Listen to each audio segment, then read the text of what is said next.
Dessa vez, que foi o primeiro teste, né?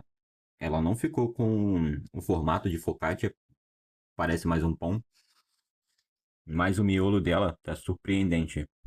Ó, cheio de alvéolos. E foi um pão feito com uma focaccia, né? Feito com 80% de hidratação, com a farinha mais barata do mercado que eu comprei. Uma farinha de marca tradicional, de marca nacional, tradicional, sem nenhum tipo de. Sem nenhum tipo de. Tipo um, né? Sem nada de especial nela. Da próxima vez eu vou deixar a focaccia mais tempo em temperatura ambiente para ela pegar o formato da forma. E assim ficar no formato de focaccia mesmo. Mas fora isso, o pão tá super macio. Tô comendo um pedaço agora. Os alvéolos nem se fala, né? Ficaram muito bacanas. Próxima vez eu vou tentar fazer ela da maneira correta, né? Porque apesar da fermentação ter sido perfeita, tanto a frio como o pré-fermento que eu usei o Polish, até a temperatura no forno também foi muito boa, tanto que ela ficou dourada, sem precisar nenhum tipo de vapor, é apenas com a temperatura do forno mesmo. Teve um salto de forno legal também, dá pra ver que ela cresceu bastante. E, sem contar, esses alvéolos, que estão muito bonitos. Sinal que a massa fermentou e cresceu muito bem. Uma coisa bacana também, que eu não sei se eu cheguei a mencionar no outro vídeo, porque eu tô gravando um momento um pouco depois, é que esse pão aqui foi feito por dobra, e foi a primeira vez que eu usei esse método. Eu fiz umas 4 ou 5 dobras, cada uma com intervalo de meia hora mais ou menos. Aí colocava a massa na geladeira, retirava, fazia a dobra, colocava na geladeira novamente. E antes de assar ele, eu deixei ele 30 minutos fora da geladeira. O- E aí, depois de assado, eu vi que a massa não sustentou os furos, né? E que também não esparramou mais pela assadeira. Pesquisei saber o que poderia ter sido. E, bom, pelo que li, poderia ter ficado um tempo a mais em temperatura ambiente para a massa relaxar mais, ou já poderia ter deixado ele na geladeira fermentando na assadeira, na própria assadeira, porque eu deixei ela em um pote. Eu vou até adicionar uns vídeos de como a massa estava nesse pote. Ela estava bastante bolha de ar até, sinal que a massa fermentou bem.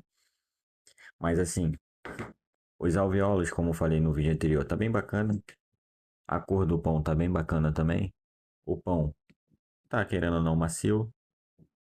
Assim, foi a minha primeira vez praticamente tentando fazer uma focaccia de maneira correta, utilizando uma alta hidratação, utilizando as dobras, porque não daria para sovar uma massa com 80% de hidratação e ainda por cima utilizando uma farinha que me custou R$ 2,79 no mercado, então não foi uma farinha boa, não foi uma farinha especial. Então, se tivesse usando uma farinha melhor, talvez o resultado desse pão teria sido, dessa focaccia teria sido melhor, talvez, né? Não sei. Mas da próxima vez eu vou tentar fazer novamente com a mesma farinha, com a mesma quantidade de água, talvez, só que mudando alguns processos para ver se ela realmente fica com formato. E bom, e eu não sei se eu cheguei a mencionar também no outro vídeo, no vídeo anterior que eu vou colocar junto com esse, que esse pão foi assado a 250 graus num forno da Progás, o Progás PRP 004, alguma porra assim, que é um forno convecção, né? É um forno doméstico, industrial, porque a construção dele é melhor que um forno doméstico, de nível industrial, talvez, de entrada.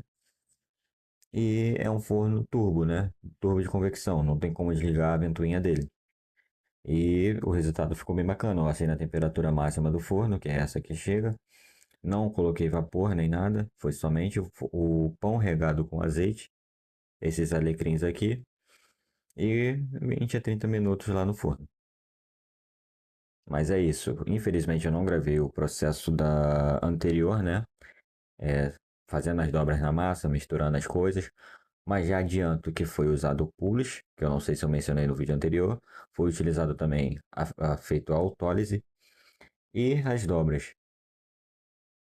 Então foi bastante processo técnico que eu não estudei a fundo para ver se realmente a autólise muda ou não em alguma coisa, Algumas pessoas que trabalham com a panificação falam que sim, outras pessoas falam que é só mais um processo para dificultar, né, a forma de preparo e aí estender mais ainda o tempo.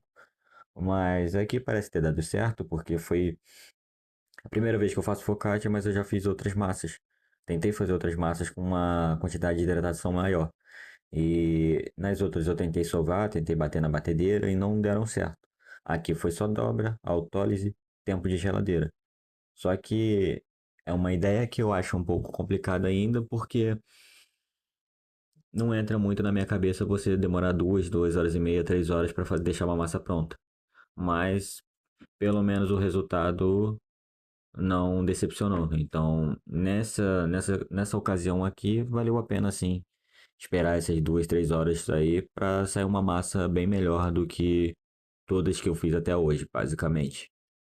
Sem qualquer esforço físico, né? Porque a dobra não é como a sova, ela não exige força. É só jogar a massa para um lado, jogar a massa para o outro, jogar para o outro, guardar na geladeira e repetir esse processo aí umas 4, 5 vezes. Mas é isso, pessoal. Se quiserem, eu trago um vídeo aqui mostrando exatamente as quantidades das coisas que eu usei, quanto tempo eu deixei, igual polish, quanto tempo de autólise, quanto tempo de geladeira. E fiquem aí com esse pão barra focaccia que ficou bom no miolo, porque por cima nem tanto.